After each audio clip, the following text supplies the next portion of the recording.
உங்கள் இல்லங்களில் வந்து உங்கள் உள்ளங்களை உயிர்ப்பிப்பது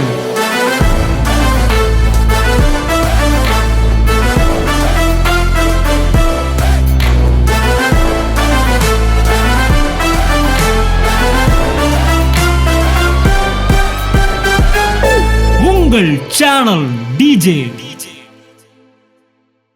கோவத்தை டக்குன்னு நீங்க பேசிட்டீங்க, உங்க பிள்ளை யாரோ பக்கத்துல ஆள் இருக்க பார்க்காம, அதெல்லாம் பெரிய தப்பே கிடையாது. Don't worry. பிளான் பண்ணி நடுவே நிறுத்துகிறவர்கள் மோசேயின் ஆவியுடையவர்களாக இருக்கிறார்கள். ஆனால் பைபிள் சொல்ல, அவன் நீதிமானாய் இருந்தபடியினால் அவன் ரகசியமாய். கை தட்டுங்க. பெரிய பெரிய பாஸ்டர்லாம் அடியாயிரான் இந்த இடத்துல. அதான் மேட்ரு. ஏன்னா பப்ளிக் ஒருத்தர் கொண்டு வரணும்னு நினைக்கும் போதே மோசேயின் ஆவி அங்கே கிரியை செய்கிறது.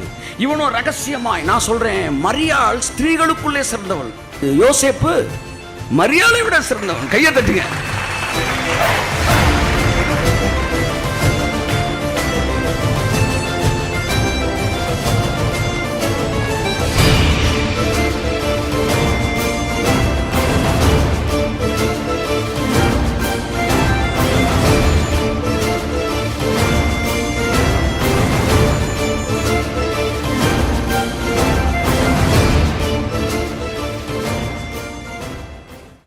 இந்த பூமியிலே யோவான் வந்து 2 ஊழியம் ஒன்று கொடுக்கப்பட்டது. ஒன்று பிள்ளைகளின், எலியா பத்தி பைபிள் சொல்றார், வரும்போது பிள்ளைகளின் இருதயத்தை பிதாவுக்கும் பிதாக்களின் இருதயத்தை பிள்ளைகளுக்கும் திருப்புவான்னு. ஆனா யோவான் ஊழியத்தை முடிச்சப்ப ஒண்ணுதான் முடிச்சிருக்கிறான். பிதாவின் இருதயத்தை பிள்ளைக்கு திருப்பிட்டான். ஆனா பிள்ளைகளின் இருதயத்தை பிதாவுக்கு திருப்புகிற வேலை இல்ல. அதுதான் இப்ப நடந்துகிட்டு இருக்கு. பிதாவோட இருதயம் இயேசு வந்தப்ப பிள்ளைகள் பக்கம் திரும்பிருச்சு. ஆனா பிள்ளைகளின் இருதயம் பிதாவுக்கு ஏற்றார்கள் திரும்ப வேண்டும். இந்த ரிலிஜியஸ் ஸ்பிரிட்ல இருந்து டெலிவரன்ஸ் ஆகணும். இந்த கிரேஸ் ஸ்பிரிட்டுக்குள்ள நீங்க என்ன செய்யணும்? கடந்து வர வேண்டும். இயேசு ஒளியில் நடந்தார், அன்பில் நடந்தார். நாமும் அன்பில் நடக்கும்படி அழைக்கப்பட்டிருக்கிறோம். ஆமென், ஆமென். என் அன்புக்குரியவர்களே, இப்பொழுது நாம் வாசிக்க போகிறோம். என்ன விஷயம் நான் கேட்கிறேன். இப்பதான் நான் வந்து அந்த சாப்டருக்குள்ள வரேன். ஒரு 10 மினிட்ஸ்ல முடிச்சிடுவேன். சாப்டர் 15 மினிட்ஸ்ல முடிக்க விரும்புகிறேன். சினிமாக்காரன் ஒருத்தன் வந்து எந்த ஊழியக்காரன் படம் வச்சிருக்கிறானோ அதே படம் தான் நமக்குள்ளேயும் இருக்கு. அப்ப எந்த விதத்திலும் அவனோட வெளிப்பாடு நமக்கு எக்ஸ்ட்ரா இல்லை. ஆனால் தேவனும் தம்முடைய ஊழியர்களை செலக்ட் பண்ணும்போது பழைய ஏற்பாட்டிலிருந்து புதிய ஏற்பாடு வரைக்கும் பாருங்க, அத்தனை பேரையும் குறைவுகள் மத்தியில் தேவன் எடுத்து பயன்படுத்தி இருக்கிறார். ஏனென்றால் அவர் ஒளியில் இருந்தார், அவர் அன்பில் இருந்தார். எதுக்கு இதை சொல்லித்தரேன்? முன்பாக இருக்கிறவர்களை நீங்கள் டாலரன்ஸ்குள்ள கடந்து வந்து மன்னிக்க ஆரம்பிக்கும் போது அருகில் இருக்கிறவர்களை அந்த மன்னிப்புக்குள் நீங்கள் கொண்டு வரீங்க.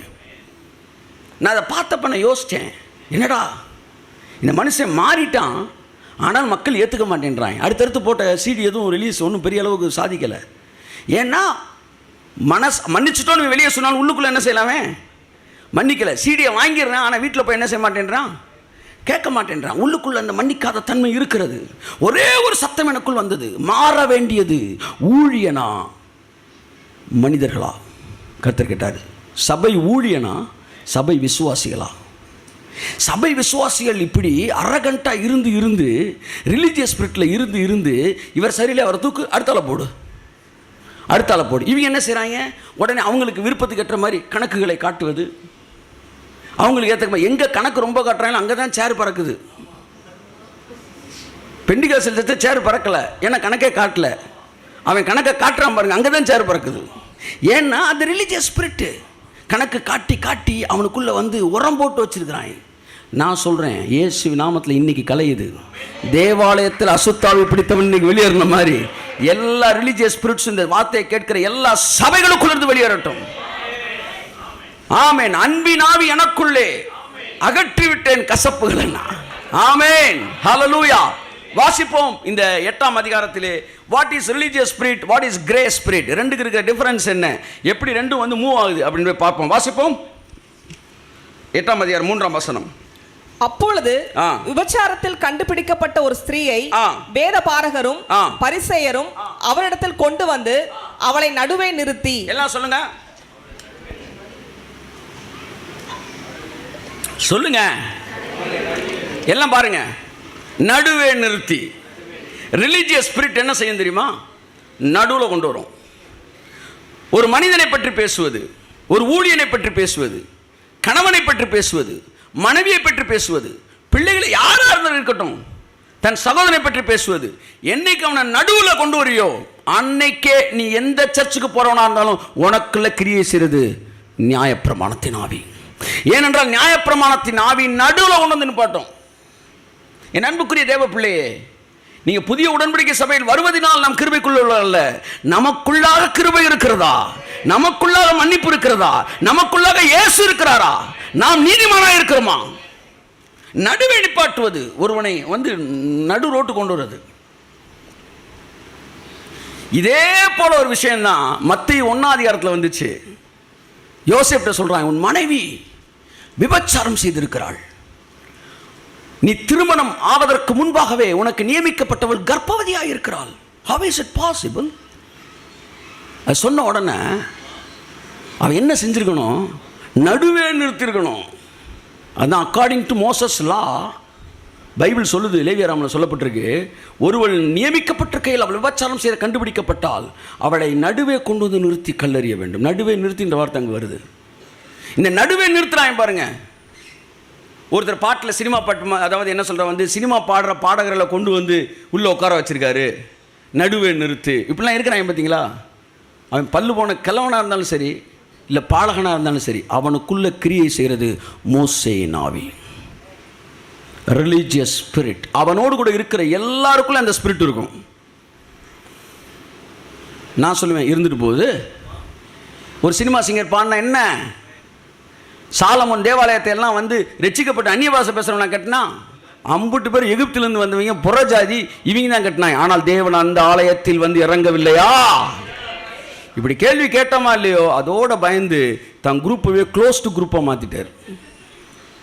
ஏன்னா வெளியில் கேள்விக்கெல்லாம் நான் பதில் சொல்லிக்கிட்டே இருக்கேன்ல, அப்போ கூட இருக்கிறவங்க கேட்குறேன், சார் நீ கேட்குற எல்லாத்துக்கும் ஒரு பதில் சொல்லிடுறாரே சார். அப்படியா? இனிமேல் என் கேள்வி அவனுக்கு போனால் தானே உங்களை இனிமேல் அடிமை பண்ணி எம்ஜிஆர் மாதிரி வளர்க்க போகிறேன். எப்படி சார்? கூண்டுக்குள்ளே போட்டு வளர்க்க போகிறேன். இனிமேல் வெளி உலகமே உங்களுக்கு தெரியக்கூடாது. ஆமாம், என் குரூப்பை மட்டும்தான் நீங்கள் பார்க்கணும். இப்போ அவங்க ஃபுல்லாக அப்படியே தான் இருக்கிறாங்க. ஏன்னா இப்போ மேட்ரு வந்து வெளியே வராது. ஏன்னா வெளியே வந்து நான் பதில் சொல்லிடுறேன். எனக்கு வந்து போர் அடிக்குது, வெளியே வாப்பா ஏதாச்சும் ஒன்று போட்டு ஒன்றும் ஒன்றும் பரவாயில்ல, இந்த செய்தி அப்படியே போட்டும் காற்றுல. கர்த்தர் ஆசிரியப்பார். ஏன்னா நிறைய கேள்விகள் வருவ நமக்குள்ளே தெளிவுகள் பிறகு. கர்த்தர் நல்லா கவனிங்க. நடுவே நிறுத்துகிற எல்லாமே பிரமாணத்தின் ஆவி, மோசேயின் ஆவி. ஆனால் நீதிமானாக இருப்பவன் யார் என்றால் மத்தேயு 1:19 வாசிப்போம். அவள் புருஷனாகிய யோசேப்பு, கிறிஸ்துவின் ஆவினா என்னன்னு பார்ப்போம். அவள் புருஷனாகிய யோசேப்பு நீதிமானாய் இருந்து அவளை அவமானப்படுத்த மனதில்லாமல் ரகசியமாய் அவளை தள்ளிவிட யோசனையாய் கை தட்டுங்க சார் ஒரு தடவை, நல்லா தான் தட்டுங்க சார். முக்கியமான வார்த்தை சொல்லுங்க பார்ப்போம். கிருபையின் ஆவி உங்களுக்கு கரெக்டாக சொல்லி கொடுத்துரும். முக்கியமான வார்த்தை ரகசியமாய். ரகசியமாய் ரகசியமாய் மற்றவர்களை திருத்துகிறவர்கள் ரகசியமாய். கோவத்தை டக்குன்னு நீங்கள் பேசிட்டீங்க, உங்கள் பிள்ளை யாரோ பக்கத்தில் ஆள் இருக்க பார்க்காம, அதெல்லாம் பெரிய தப்பே கிடையாது. Don't worry. பிளான் பண்ணி நடுவே நிறுத்துகிறவர்கள் மோசேயின் ஆவியுடையவர்களாக இருக்கிறார்கள். ஆனால் பைபிள் சொல்ல அவன் நீதிமானாய் இருந்தபடியினால் அவன் ரகசியமாய். கை தட்டுங்க. பெரிய பெரிய பாஸ்டர்லாம் அடியாயிடுறான் இந்த இடத்துல. அதுதான் மேட்ரு. ஏன்னா பப்ளிக் ஒருத்தனை கொண்டு வரணும்னு நினைக்கும் போதே மோசேயின் ஆவி அங்கே கிரியை செய்கிறது. இவனும் ரகசியமாய். நான் சொல்றேன், மரியாள் ஸ்திரீகளுக்குள்ளே சிறந்தவள், ஆனால் நீதிமான் யோசேப்பு மரியாளை விட சிறந்தவன். கையை தட்டுங்க. ஆமென்.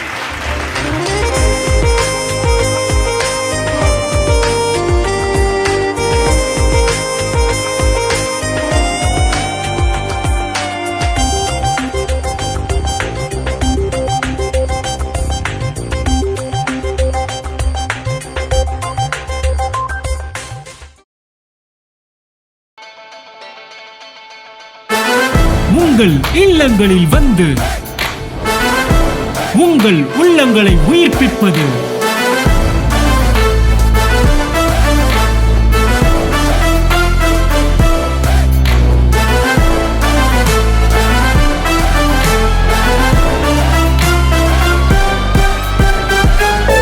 உங்கள் சேனல் டிஜே